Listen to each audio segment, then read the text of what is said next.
当局宣布，东突厥斯坦信息安全办公室处理了13名分享所谓违法内容的人。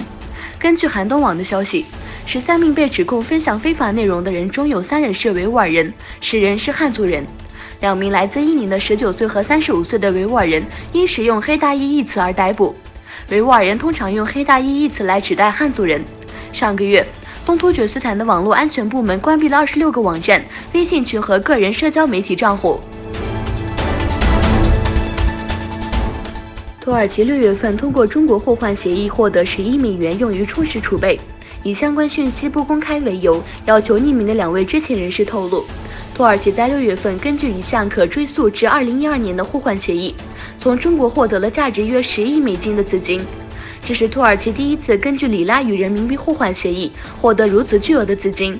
这笔资金在选举月以及投资者密切关注土耳其金融状况的情况下，充实了土耳其的外汇存底。伊朗外交部长扎里夫周日回应以色列警方与巴勒斯坦人之间的圣典山冲突爆发，称以色列犯下了罪行，并呼吁穆斯林结束这种暴政。扎里夫在推特上写道：“这张照片中所显示的罪行只是今天早晨在阿克萨的一个罪行，在我们的圣日，同样的恐怖分子希望对巴勒斯坦人施加世纪耻辱。”印度安全部队向抗议印度宵禁的穆斯林开火。印度政府宣布取消宪法中规定的可什米尔地区享有的特殊地位，然后印度宣布该地区实行宵禁，但穆斯林人民走上街头抗议印度的单方面决定。英国广播公司拍摄并公布的照片显示，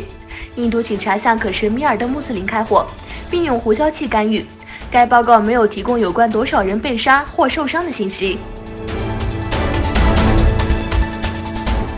美国总统特朗普说，朝鲜领导人金正恩对试射短程导弹略表歉意，并誓言正在进行的美韩军事演习一结束就停止导弹发射。特朗普说，金正恩是在一份私人信函中表示歉意的。金正恩还表示，美韩军演一结束，他想要会面并开始谈判。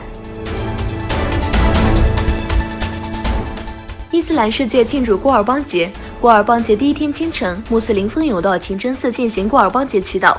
来自美国纽约和新泽西地区的各族穆斯林在大都会人寿体育场进行了古尔邦节祷告。这是穆斯林第一次在新泽西州的大都会人寿体育场见面。